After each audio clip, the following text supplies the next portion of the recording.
Ti è mai capitato di seguire un tuo desiderio e sentire che stavi facendo la scelta giusta? Oppure rinunciare a qualcosa che ti piaceva e poi pentirtene? Freud l'aveva capito bene e diceva: il processo primario dell'apparato psichico è il principio di piacere, che cerca di evitare il dispiacere e procurare piacere. Mi riferisco qui al saggio Al di là del principio di piacere del 1920, un saggio fondamentale. Sono Carlo Arrigone, sono uno psicanalista, sono qui per farvi conoscere l'utilità della psicanalisi nella vita quotidiana oggi. In questo video vedremo perché il principio di piacere è una bussola nelle scelte della vita quotidiana.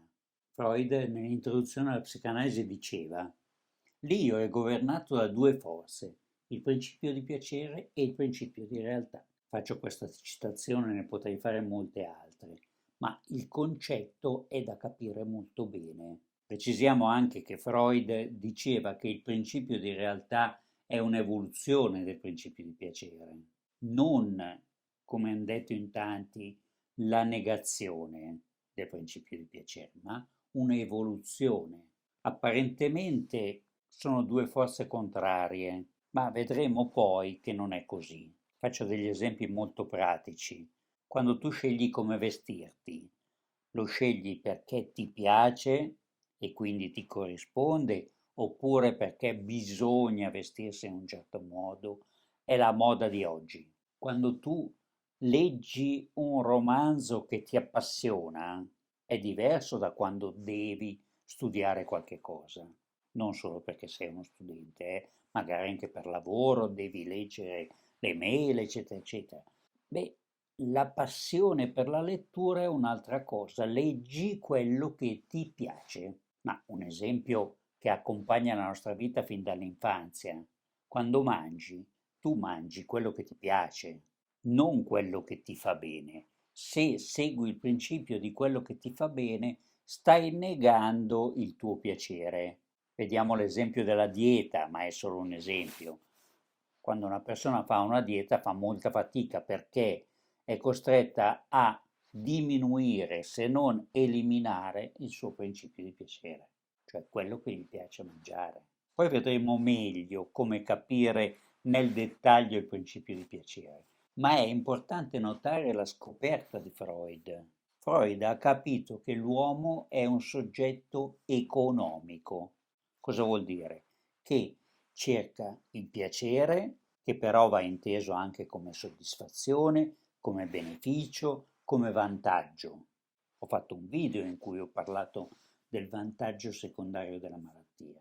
Vantaggio, convenienza, soddisfazione, beneficio sono tutti termini di un linguaggio economico. L'uomo è un soggetto economico, cerca quello che lo fa star bene.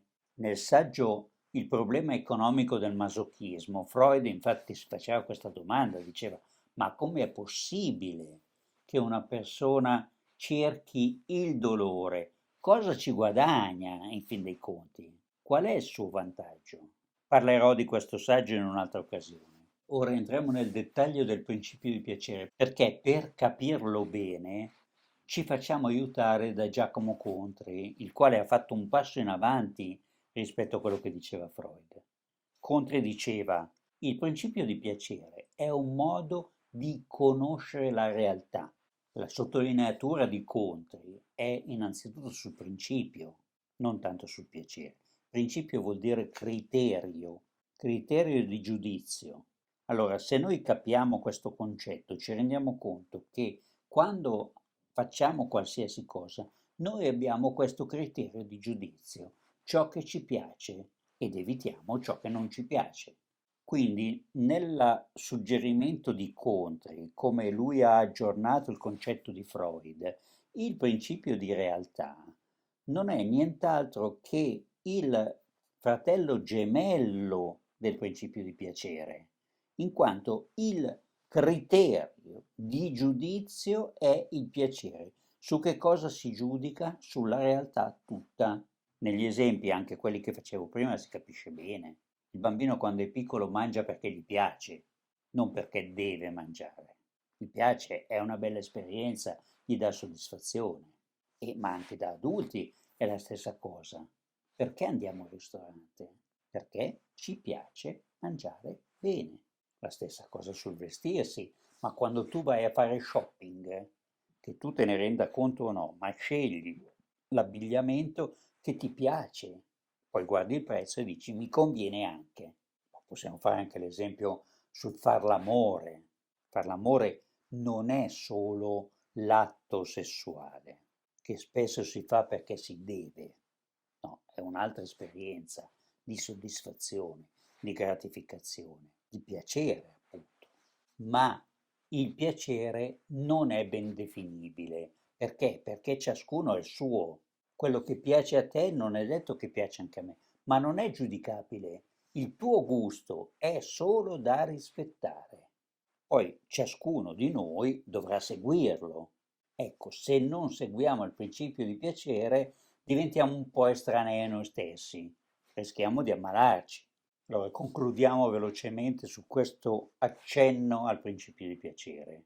Freud non diceva di seguire solo il principio di piacere, ma di non rinnegarlo, cioè di tenerlo presente per la propria sanità. Contri aggiunge principio di piacere e principio di realtà coincidono. Il principio di piacere è un criterio di giudizio sulla realtà. Quando noi seguiamo il principio di piacere, principio sottolineato, ci stiamo muovendo verso la soddisfazione. Questo è il concetto di pulsione di cui parlerò. Cos'è la pulsione? Un movimento verso la soddisfazione. Qual è stata l'ultima volta che tu hai seguito veramente il tuo principio di piacere, cioè quello che ti piace? E poi hai capito che era la scelta giusta, perché magari sono scelte importanti anche, dove hai valutato la convenienza e il vantaggio per te, il tuo star bene.